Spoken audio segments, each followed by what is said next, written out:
Hello, Matt. How are you doing? I'm doing awesome. How are you? I'm so excited you're here. Yeah, me too. Oh my gosh, Miami, Owners Club. Mm-hmm. What? Yeah. What an amazing time, huh? Mm-hmm. Today's none today. Was yesterday the last day? We just wrapped up. And now we are going home. Mm-hmm. Fantastic. Thank you so much for taking the time and coming here. Of course, absolutely. I wouldn't miss it. I mean, we're in Miami. We just finished. We've coming off the high of the Owners Club, so it's perfect. Let's do that, right? Yeah. That's amazing. My friend, when did you start in real estate? I started in real estate 6 years ago in Canada as a Canadian, still working in law enforcement. And it took a while. Like my first deal happened after 6 months I hired a coach, hired a mentor one-on-one, and I did a duplex, my first deal. Did a burr, Okay. So renovated, rented it out, and was cash flowing. It was successful. It went really well, and I was lucky to have a really good coach. So I got in 6 years ago, and then kind of fell flat after the first deal because I ran out of money. Wow. Had no money. So for about almost 3.5 years, I just had the one duplex. I just didn't have money. I was bogged down at work, and we started having kids, and I didn't have a lot of time. And I did a little bit of education ongoing, but I really only got back into it about 2 years ago, and really just started going really aggressively when I really changed my mindset, which is really the catalyst for my growth in real estate. That's incredible. And when did you join the community? I joined Sub 2, I think early 2023. Yeah, so almost 3 years, not quite 3 years yet. Yeah. So did you take advantage, you think? No. In the beginning, no. I was a year and a half before I did a deal.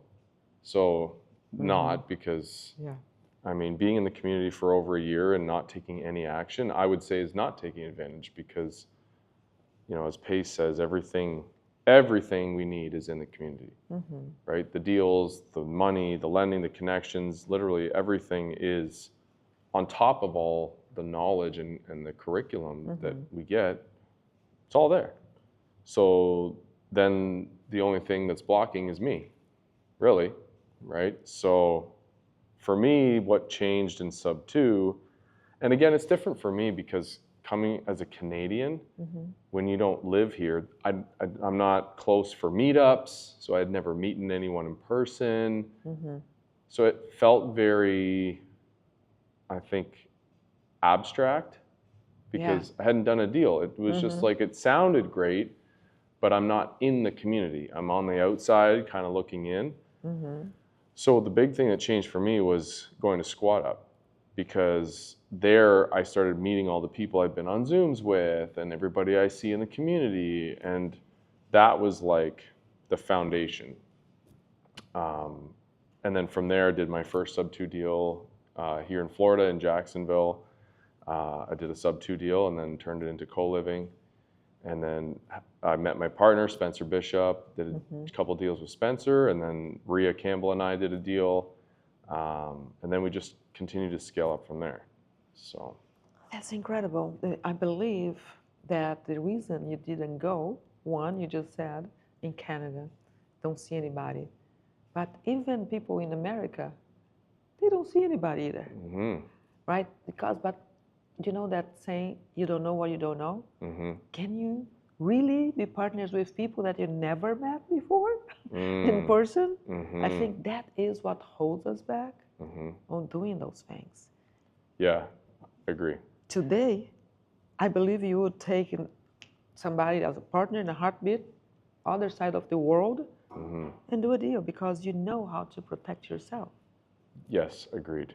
I think in the beginning, and all partnerships are not created equal, right? So all partnerships are very different. And there are a lot of people that come to me, like Spencer and I knew each other for over a year and had multiple calls before we said, man, let's do a deal. Same with Rhea. We were a year and a half of talking before we did a deal. But those are specific partnerships where each of us are coming in together to do certain tasks in the asset together. And because we know each other and trust each other, we know that there will be performance on either side.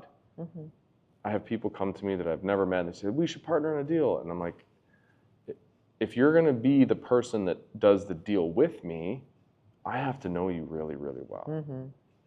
And if you don't, the alternative is you can be a private money partner, in which case you have to bring capital to the deal. But if you're bringing no capital and you're just bringing like the operations and the management, I have to know that you're good at that. And I have to trust you and like working with you. That takes time, right? So there are different structures of partnerships, I'll say that. Yeah. Right? Yeah, I love the way you put that. That's perfect. You said you did your first deal, second deal was creative finance. Can you describe what creative finance, sub 2, whatever it is? Because people are still asking. Yeah. Really? Oh my goodness. Oh my gosh. Yeah.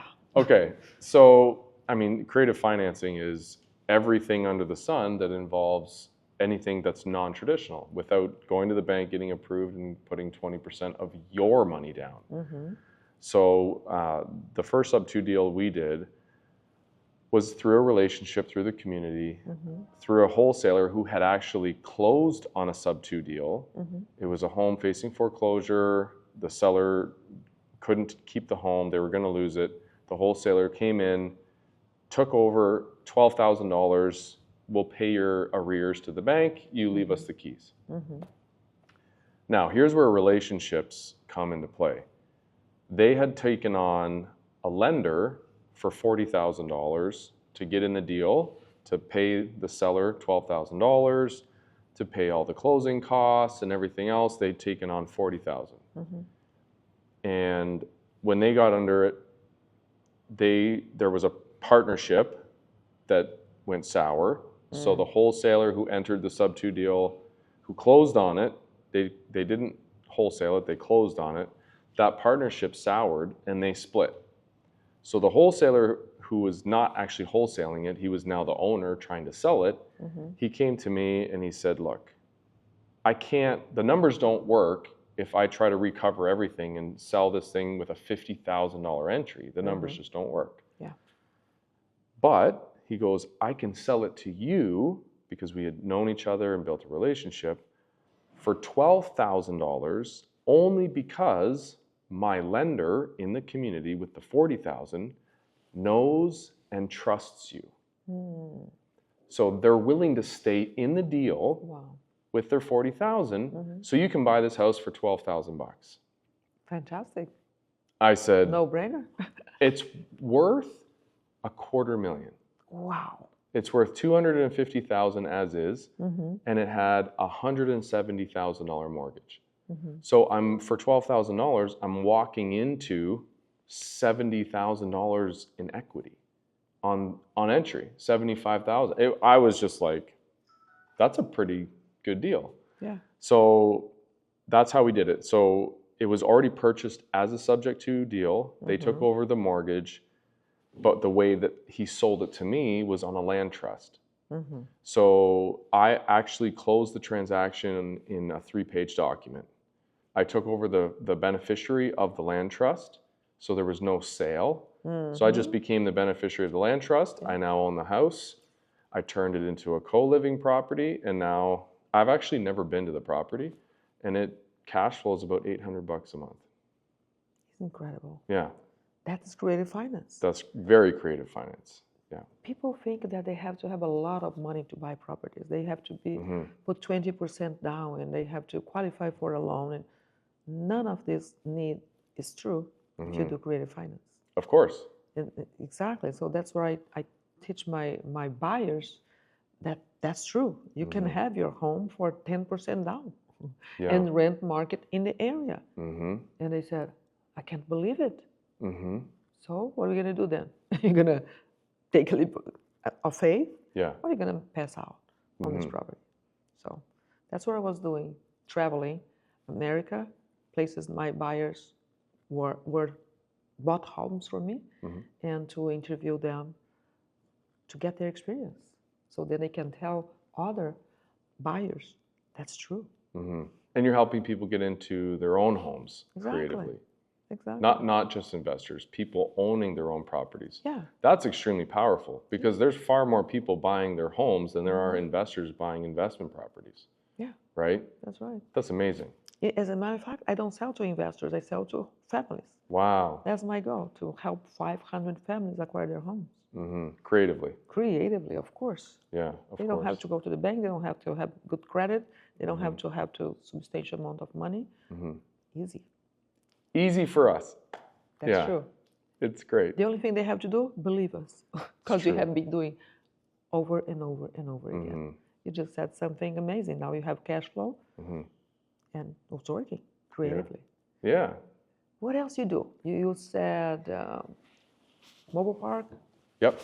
We do mobile home parks. We do RV parks. Right now, we're scaling into $5 million plus assets across the U.S. I've built out a team. So, and I think naturally that's how real estate goes. You do a few deals and you realize the amount of time and energy you put in, it's far more valuable to do a larger deal, and it actually becomes easier the bigger the deals become, because the bigger deals have better returns, there's more meat on the bone, which bring higher level individuals with equity and partnerships and capital, and it's a lot easier to raise money when you can pay a bigger return, right? So, I realized that along the way, and I think that's really just the natural progression of scaling in real estate. I think a lot of people get stuck because, like you said, what you said is my favorite word, believe.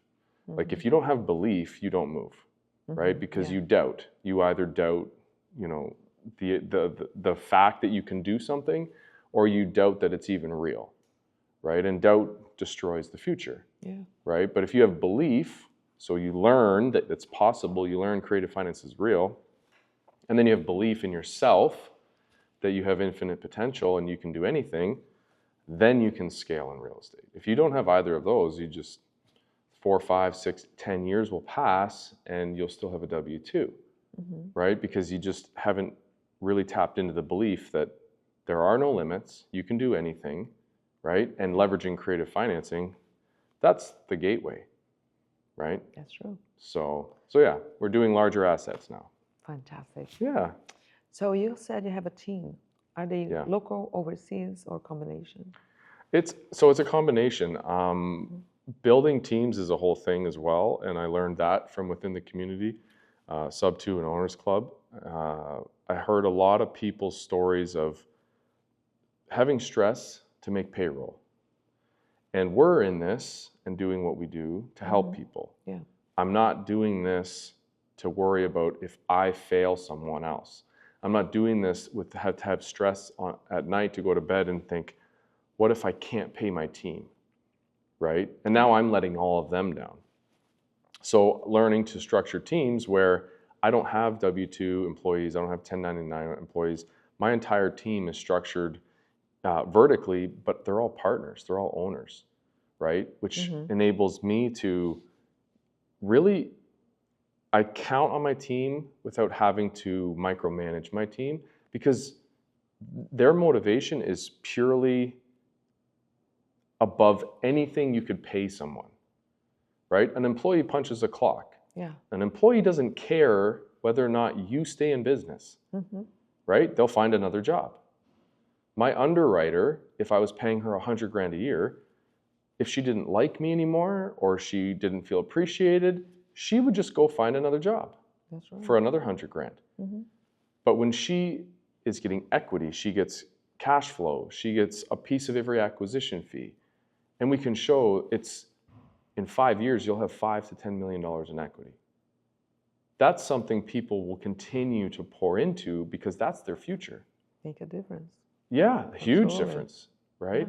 They're an actual owner. They own a piece of these assets, every single one of them.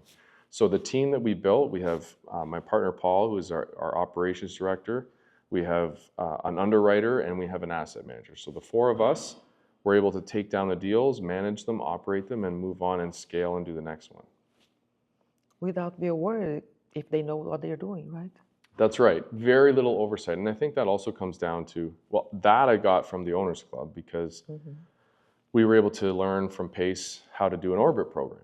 So we did an orbit program for both the underwriter and the asset manager. So it was, let's put this out to the community and let's find someone who is already skilled in the area that we need. We're not going to spend hundreds of hours training someone. We want someone to come in and integrate into our business who's already going to be an asset. So that's what our orbit program did, and we were able to bring someone in for 60 days as a trial period, no pay.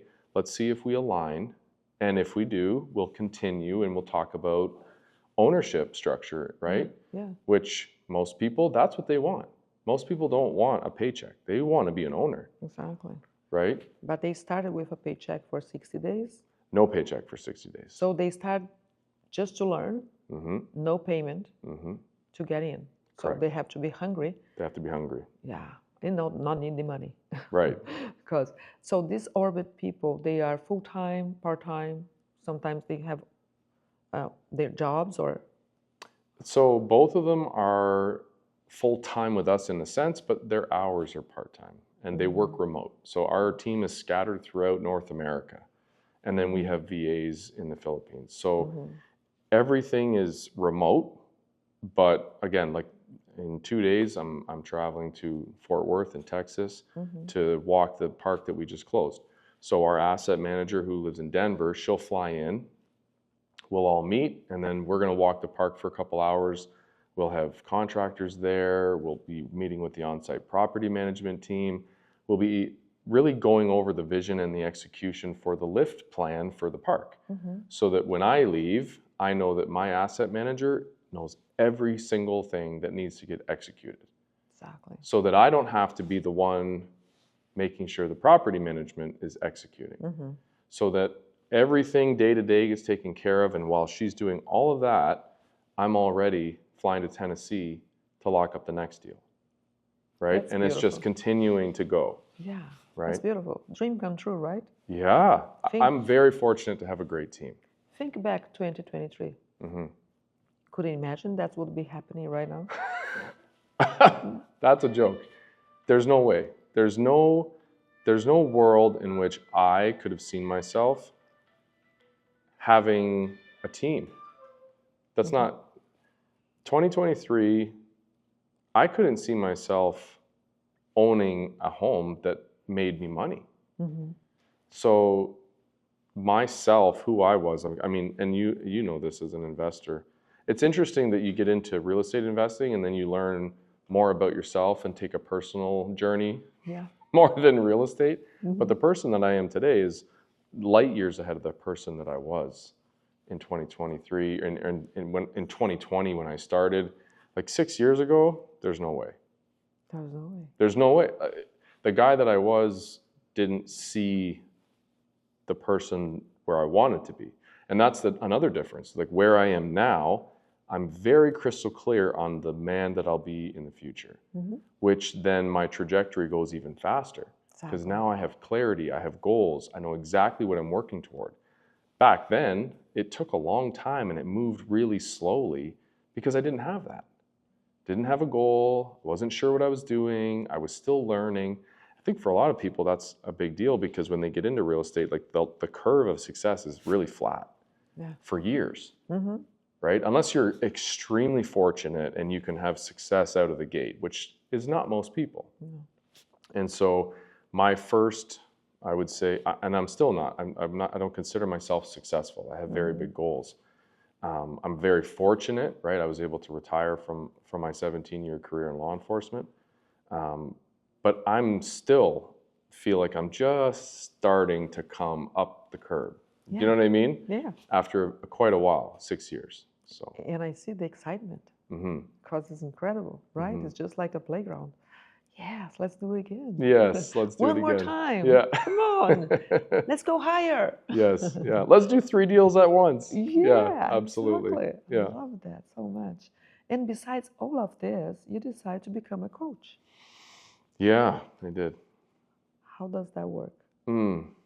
That's a good question. How you can manage this and this?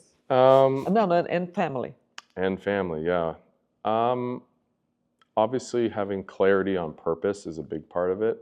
Because if you're clear on your purpose, then there's a lot of things you can cut out.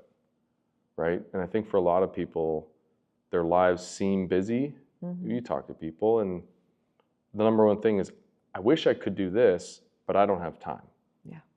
And that I don't have time comes from lack of clarity and on the vision of what's really the purpose, right? Because if you're purpose driven and you're working every day on something that's your purpose, then you don't have time for XYZ. And there's probably a lot of XYZ in most people's life. Yeah.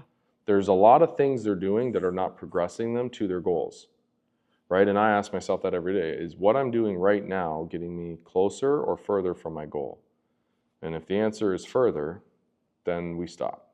Yeah. Right?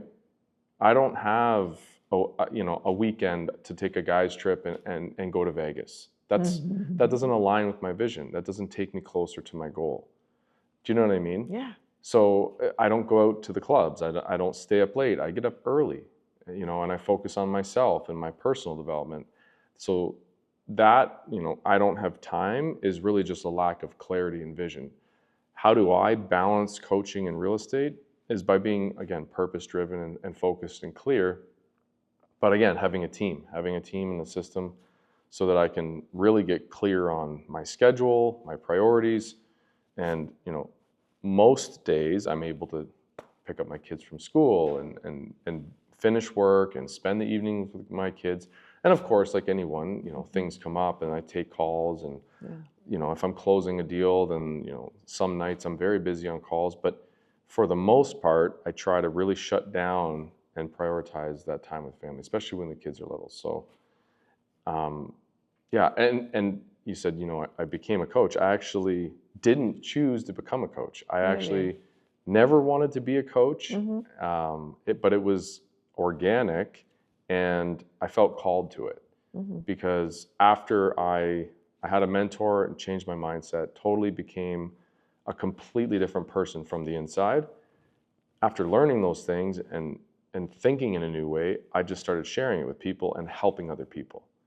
And through that, people continuously just kept asking me if I would coach them. You should coach me. Can I hire you? You should be a coach. It just kept happening week after week after week. And I really was finally like, okay, God, I hear you. Let's do it. Like, I guess you want me to be a coach because it's literally like hitting me in the face every single day. Yeah. So I was like, okay, I guess it's time for me to, transition, leave the old identity, leave the ego, leave law enforcement, and step into something totally brand new, something scary, and follow what I felt like I was being called to do. How does that feel? Incredible. That's right. Yeah. Living your dream. Yeah. So I heard this phrase like, when your purpose encounter with your talent, everything is posed. Yeah. Right? I think, purpose is over everything. I think a lot of people work, a lot of people do a lot of things, a lot of people are busy with life, but they lack purpose. And I think when you get clear on purpose, that's the thing that allows you to cut the noise. Yeah. You know what I mean? Yeah, exactly. But I also think purpose is something most people never find. And I also think a lot of people aren't even looking for purpose. Yeah. A lot of people are just surviving. A lot of people are stuck in survival mode. I'm just getting by. And until the person gets to a point where they say, I'm done with that, they have to get there themselves. Yeah. And that's not something that you can really teach someone, right? And I meet people all the time. They're like, I would love to, get into your program or your mentorship, and they never take that step. I can't force you or make you want to make the change. It has to come from inside. So you have to be so incredibly ready. That's where I was. I was so incredibly frustrated and angry about being 40 years old and being broke. That made me very upset. Yeah. So I said, I need to change my life. That's it. It's done. Let's do something. Trading my time for money. It's killing my body. I never see my family, and I'm broke. So what's it all worth? That for me was, okay, I'll do whatever it takes to change it. Even if it's hard, even if it's scary, I'm willing to change it. For most people, they don't have that pain. And I think that's what society does a good job at, keeping everyone comfortable enough that they don't have to ever seek purpose, which is really, really tragic. It is. So was that your pivotal moment? Yeah, one of them. I've had a few, but it was a realization, and it came. Oh geez, I think it came a few years before I started in the real estate, but it was a conversation with my wife where I said, you know, we're getting older, and where are we in 10 years? Because I said, you know, I don't want to be 50 and have no net worth. Because if you have no net worth at 50, you can't do whatever you want to do. And at 50, I would like to do whatever I want to do. That's right. I don't want to live an entire life working for someone else, not being able to do what I want. What's the point? Exactly. So why not just work your whole life, but be able to do what you want to do, rather than work your whole life for someone else comfortably and not be able? So that was the conversation. I said, okay, well, if we want to have a net worth at 50, we better start now. That's right. And the easiest thing I could think of was, I think it's real estate investing. Well, if it's real estate investing, I don't know anything about it. It's time to learn. That's absolutely right. Yeah. So what's your mission? What's your ending? Yeah, I mean, I think that's something that will always change, but my mission is to change millions of lives. And that's by reaching in and touching something inside of people and turning on the light. Because a lot of people have forgotten that they are an infinite being that God created for a purpose. Yeah. So many people have lost that light inside. They've lost that belief. And so I feel like my purpose is to remind people of that and show them that. And once I can do that, then they turn back, that light turns back on, right? And a lot of people who come to us for mentorship and coaching, that's what we are able to do. We're able to show them that their life is simply a result of all the limitations that they're believing. Yeah. And that when they completely throw that out into the trash and learn that they're an infinitely capable being, they'll start taking new actions, and then they start feeling differently and thinking differently, and all of a sudden the results change. And then they start to realize, I never thought I could do this. I never thought I could retire in under a year. I never thought that I could have $100,000 a month coming in, right? I never believed it. I never believed that I could do it. And when you're able to do that with someone, I'm like, well, that's all I need. I get the most fulfillment from just helping someone else change their life for themselves and their family. So my whole purpose now in life is, the reason we do the real estate is that's my profit. That's my vehicle to enable me to do the coaching, right? So I do the real estate, and that's where we make an income, and then I'm able to have my purpose. So I have my profit and my purpose, which are separate, and I'm able to then pour in. And I will continue this till the day I die. I will pour into other people. I will give everything that I have. I will give it all away, and I will just do that to see everyone else be lifted up in their lives for themselves and their families. That's absolutely beautiful. Yeah, it's not, I love that when you got here, I asked you, did you take what you came for from the event? You said, no, I didn't come to take anything. I came to give. That's beautiful. And that comes natural from you. Yeah. That's beautiful. And everybody can see it. Thank you. Appreciate it. Thank you so much for being here. Appreciate you. Pleasure.